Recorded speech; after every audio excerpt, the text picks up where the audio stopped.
boa noite. Hoje é sexta-feira, 14 de março. O TH Mais Notícias está no ar. Veja os destaques do jornal de hoje. Imposto de renda, prazo para entregar documento começa na próxima segunda-feira. Contas em dia, 75% dos brasileiros querem aproveitar a Semana do Consumidor para pagar dívidas. E preço do ovo, produto sobe mais de 15% e tem maior inflação mensal. O TH Mais Notícias já começou.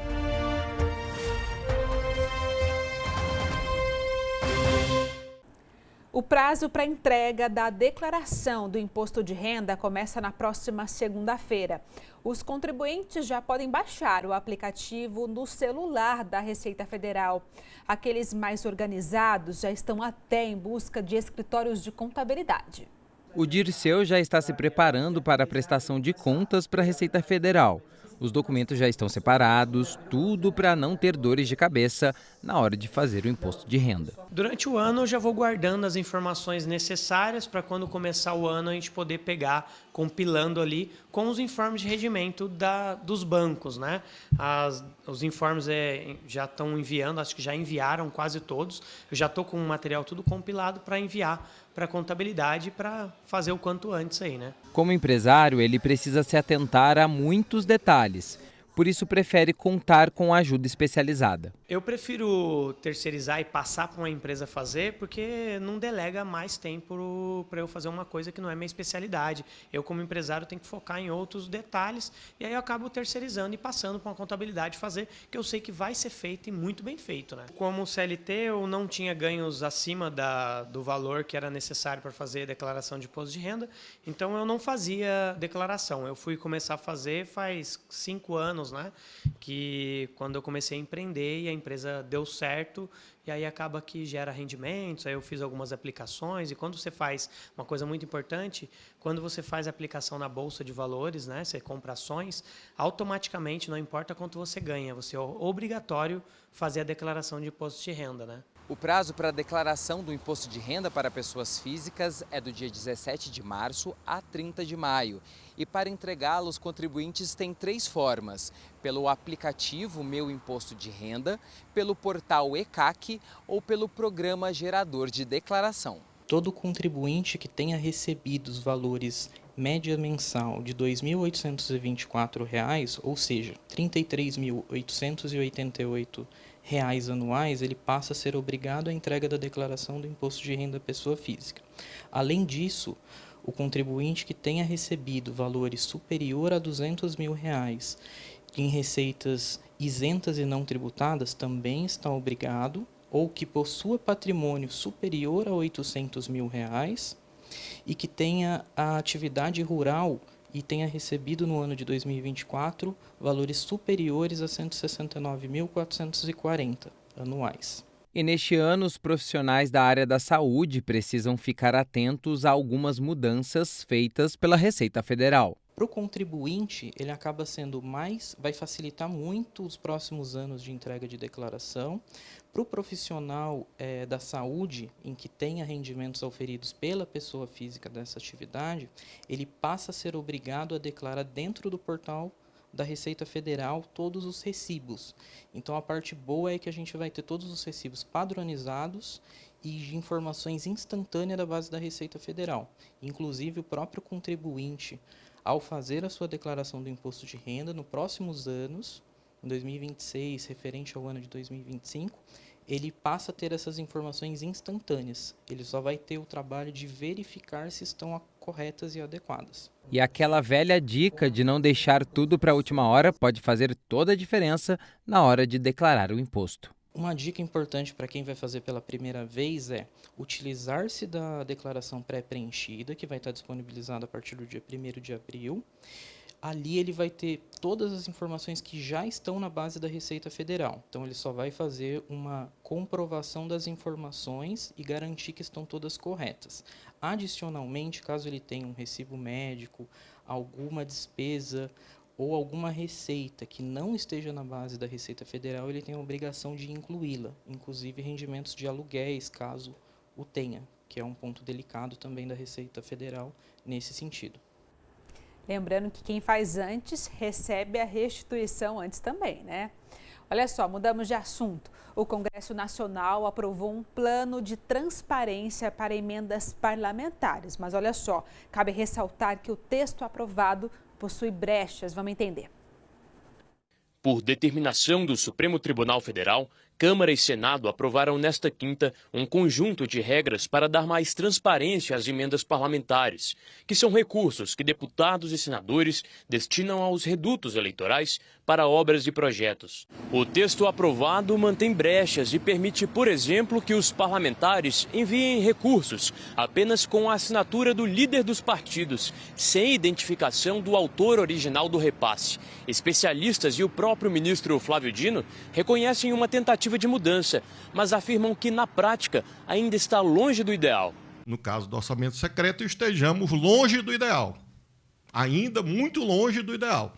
Mas passos concretos foram dados. Quando vai acabar? Vai acabar quando o processo orçamentário estiver adequado plenamente ao devido processo constitucional. Por meio de nota, a Transparência Brasil, Transparência Internacional e a ONG Contas Abertas afirmam que a resolução aprovada cria mais uma versão do orçamento secreto e o perpetua em clara afronta aos princípios constitucionais da publicidade e da moralidade, e que dessa forma abre-se margem para que vontades individuais se sobreponham a decisões coletivas. Na contramão das críticas, o presidente do Senado avalia que o Congresso agiu como deveria.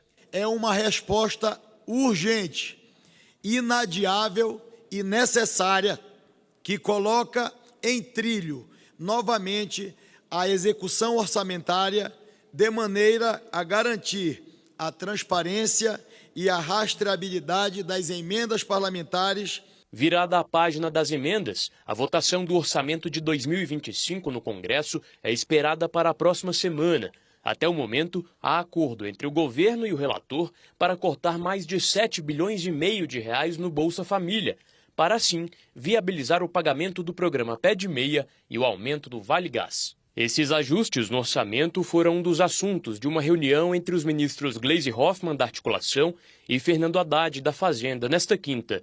Eles também trataram das pautas de interesse do governo no Congresso, como a reforma do imposto de renda para quem ganha até R$5 mil, que, segundo Gleisi, deve ser apresentada na semana que vem.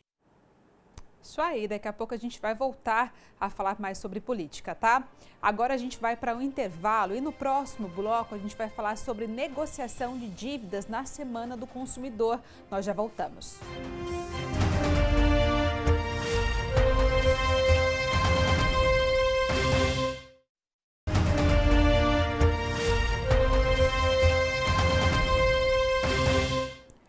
Quem está com conta de luz em aberto pode aproveitar os descontos da Semana do Consumidor para quitar os valores com a EDP. Essa notícia está no nosso site, o thmais.com.br/vale. Durante a campanha é possível negociar os débitos com isenção total de juros. Ainda dá para parcelar as contas em até 21 vezes. E olha só, enquanto uns vão gastar na Semana do Consumidor, outros querem mesmo pagar contas. Uma pesquisa feita pela Serasa mostra que 75% das pessoas vão aproveitar a data para quitar dívidas. Aproveitar esse momento oportuno em que as entidades estão criando oportunidades e verificar a possibilidade de aglutinar talvez todas as dívidas numa única e prolongar o prazo de pagamento e assim ficar numa condição de crédito, portanto de confiança dentro do mercado. Isso é muito importante. Quanto antes o consumidor que tem a sua situação inadimplente regularizar, né, mais espaço, mais oportunidade ele tem de fazer negócio, mais oportunidade ele tem de alavancar, né, novas aquisições, principalmente de bens semiduráveis ou duráveis, uma vez que ele passa a ter crédito, né? Vale a pena verificar a condição que cada um oferece em termos de alongamento de prazo, em termos de taxa, em termos de custo para isso, tá? E é certo que se há uma oferta de bastante entidades, as diferenças de condições para comprar essas dívidas são diversas. Então, cabe aí o consumidor, a pessoa que está inadimplente, verificar qual é aquela condição que mais se adequa a ele do ponto de vista de custo-benefício. Então, há espaço sim, basta ele fazer uma pesquisa atenta, uma pesquisa cuidadosa, e ele vai verificar que há entidades que se adequam mais ao perfil de renda dele e à perspectiva de organização que ele está imaginando. Levar-se aí a uma escolha que é juntar todas essas dívidas e verificar se não é possível, a partir de uma junção, sabendo qual é o tamanho dessa dívida, né, verificar como a instituição se ela não pode financiar, né, um valor para que ele possa, naturalmente, quitar todas e ficar com uma única dívida perante uma instituição. Uma dívida, é claro, planejada dentro de uma perspectiva de renda que ele tem e, portanto, de um parcelamento que cabe no bolso. Então, aglutinar todas, permitir, portanto, que essas várias dívidas que ele tem sejam juntadas e ele, uma vez que se financia ou consegue um financiamento, né, mais longo, ele consegue bancar todas e ficar devendo apenas para um devedor, né, um credor, e, portanto, permitindo que ele consiga planejar melhor, tomar uma decisão mais equilibrada, uma vez que ele consegue saber qual é a capacidade de pagamento só de um credor. É isso aí, bom se organizar, né, e colocar as contas em dia. E olha só, no final de semana o tempo deve ficar nublado e chuvoso. Atenção, gente, porque ainda tem possibilidade de tempestade no sábado e no domingo. Vamos ver as temperaturas? A gente começa aqui falando da cidade de Taubaté, que amanhã tem máxima, gente, de 30 graus, mínima de 20. São José dos Campos, a máxima deve ficar em 31 graus, a mínima em 17. Em Ubatuba, máxima de 28, mínima de 18 graus. Em Campos do Jordão, na nossa Serra da Mantiqueira, máxima de 24, mínima de 16. Vamos para o nosso último intervalo e daqui a pouco a gente volta a falar das notícias de Brasília e a gente vai falar ainda do preço de um dos alimentos que mais subiu nos últimos meses, o ovo. Nós já voltamos.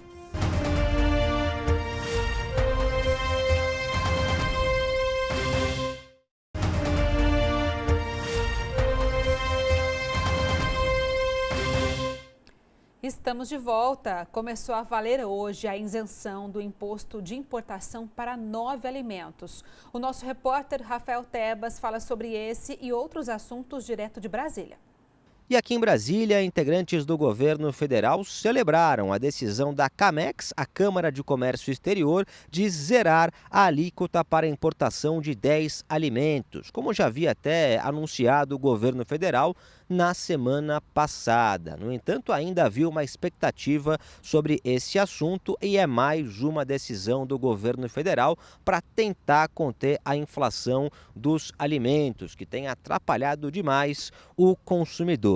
Foram zerados impostos para a importação de vários produtos, entre eles a carne bovina desossada, o café torrado, o açúcar, o milho, o óleo de girassol, azeite de oliva, sardinha, bolachas e biscoitos, massas alimentícias e também o óleo de palma. Eu repito, é mais uma decisão do governo federal que está preocupado com as taxas de aprovação, que mostraram aí algumas quedas em pesquisas de opinião.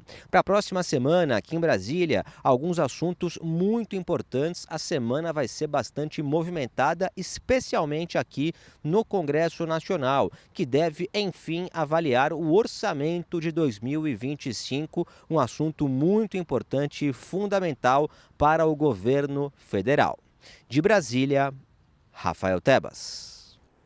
Você viu, né, que a expectativa é que o preço de alguns alimentos caia, né? Mas em contrapartida, o valor de alguns itens básicos do nosso dia a dia não para de subir. É o caso do ovo. Quem passa pela banca de ovos na Feira do Jardim das Indústrias, em São José dos Campos, se assusta com o valor do produto. É um absurdo os preços dos ovos hoje, né? Porque com esse preço não dá.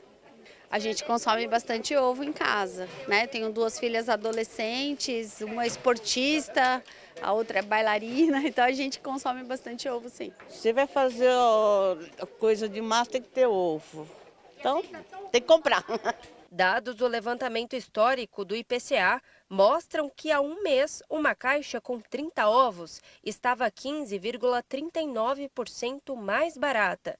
ou seja, uma diferença de quase R$ 5,00. Essa é a maior inflação mensal desde o início do Plano Real, há 31 anos. De acordo com os especialistas, a alta no valor tem vários motivos. Um deles é a alta exportação, a volta às aulas e também as mudanças climáticas, que têm prejudicado toda a produção. Mas para quem trabalha com o produto, não tem jeito, precisa repassar o aumento. A Maria vende ovos há 30 anos e nunca vivenciou um aumento tão alto como este. Em 30 anos é a primeira vez que os ovos sobem assim todos os dias, né? Ele está subindo, tem uma cotação todos os dias. E assim, para a gente ele subiu mais de 20%, chega a 30%. Comparado, porque todos os dias chega um preço diferenciado para a gente, né? Mas mesmo com o preço tão alto, a gente não está tendo produto. Ele está em falta, né? Porque eles estão dando mais preferência às exportação, que abriu lá fora. Então a gente aqui está sem a mercadoria mesmo, né? Está repassando os pouquinhos, né? A gente aumentou o quê? R$2, R$1, 50 centavos. A gente não está repassando o que eles repassaram para a gente está tentando segurar, né? Até porque a gente tem clientes aí de 30 anos, 20 anos, que dá preferência para o nosso produto. Então a gente está tentando segurar, se manter. Até porque a gente acha assim que vai passar tudo isso, nada vem para ficar, né? O mesmo acontece com essa casa de bolos, que fica na zona oeste de São José. Por aqui são usadas mais de 50 caixas do produto toda semana. Hoje cada bolo vai em média de 3 a 4 ovos, uma caixa com 360 ovos. Há 20 dias atrás a gente pagava uma média de R$190. Hoje ela já está passando de R$250. E a gente sabe que realmente esse é um período que tem um aumento do ovo, geralmente mesmo. O período da quaresma, ele já faz parte do nosso aumento, mas não dessa proporção que está sendo esse ano. Nós não repassamos nenhum aumento de matéria-prima. A franquia Casa de Bolos, ela tem apenas um aumento anual, em torno de 6,5%, que é o aumento do IGPM, que hoje ele não compõe a alta dos preços dos nossos insumos, porque não é só o ovo que teve um aumento. Nós tivemos o aumento muito do óleo, do açúcar, das frutas. As frutas a gente teve um aumento muito considerável, porque a gente usa todas as frutas naturais, laranja, abacaxi, cenoura, todas essas frutas tiveram um aumento muito considerável nesses últimos meses. Fazer pesquisa, porque o ovo é o único alimento que o pobre está comendo agora, né? E tá um absurdo.